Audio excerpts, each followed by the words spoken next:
Oke, baik Mas. Wah, banyak sekali ya info yang sudah kita dapatkan dari Mas Richard ini. Oh ya Mhm. Mas, terakhir boleh nih ya Mas, satu Siap, lagi? oke. Oke, jadi Mas, boleh nggak Mas memberi kritikan yang sifatnya konstruktif bagi kurikulum petroleum di Indonesia, mahasiswa, dan harapannya kontribusi para profesional yang ada dalam mensupport kemajuan pendidikan petroleum di Indonesia? Wah, ini luar biasa pertanyaannya Putri ini sangat bagus ya. Saya senang sekali ada di sini karena pertanyaan-pertanyaannya itu menunjukkan intelligence yang sangat bagus.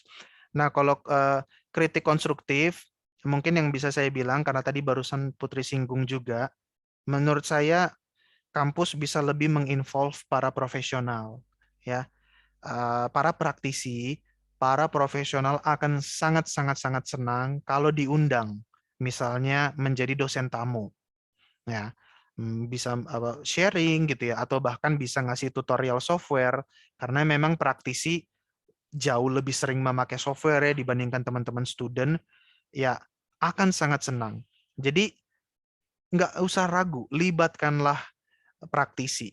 Kontaklah praktisi yang teman-teman dosen-dosen kampus kenal, gitu ya. Atau kontaklah company-nya, nanti company yang akan meng-assign engineer mana nih yang bisa ngasih kuliah tamu.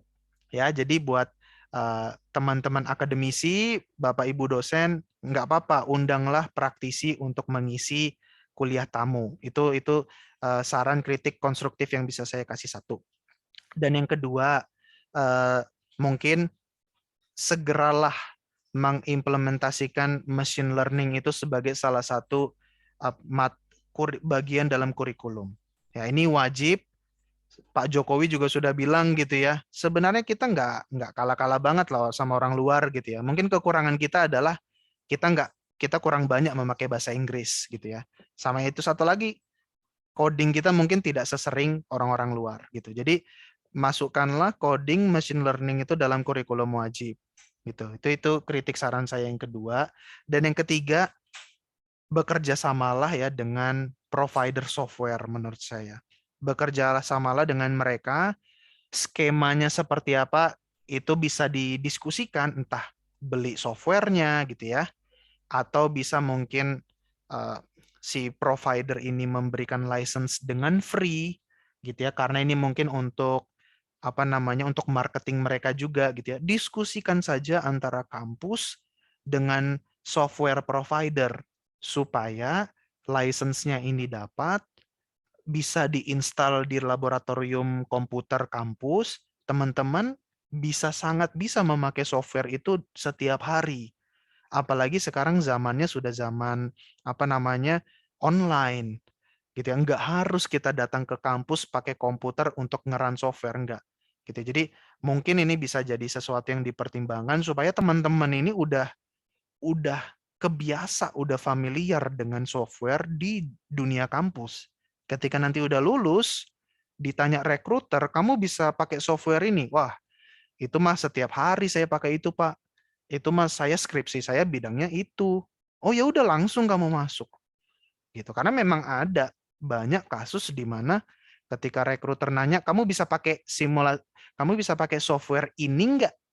Dia bilang bisa, oke, kamu masuk gitu ya. Jadi ini saran konstruksi saya yang ketiga ya, komunikasilah dengan software provider bagaimana supaya bisa diperbanyak license-nya di kampus supaya teman-teman bisa pakai.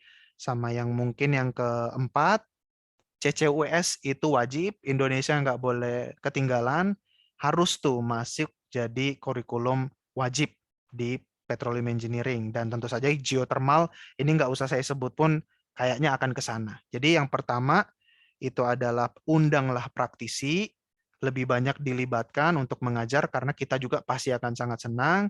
Dan yang kedua, machine learning masukkanlah jadi kurikulum. Tiga, bekerja samalah dengan vendor, dengan provider software, supaya software ini banyak yang bisa dipakai teman-teman. Yang keempat adalah CCUS, dan tentu saja geothermal tadi. Seperti itu, Putri. Oke Mas, baik. Terima kasih ya Mas untuk saran konstruksinya, sangat jelas ini Mas. Wah, pasti berguna banget ini buat teman-teman yang dengerin podcast ini. Amin. Oke. Baik, pertanyaan tadi merupakan pertanyaan yang menutup episode SP Talk kali ini. Sangat menarik pembahasan kita mengenai the future petroleum academia in energy transition. Jadi kita sebagai mahasiswa perminyakan udah tahu nih bagaimana sih prospek di industri perminyakan dengan adanya era transisi energi di masa mendatang. Baik, thank you Mas Richard yang sudah berbagi insight dan juga knowledge-nya seputar topik kita kali ini. Thank you Putri, dengan senang hati.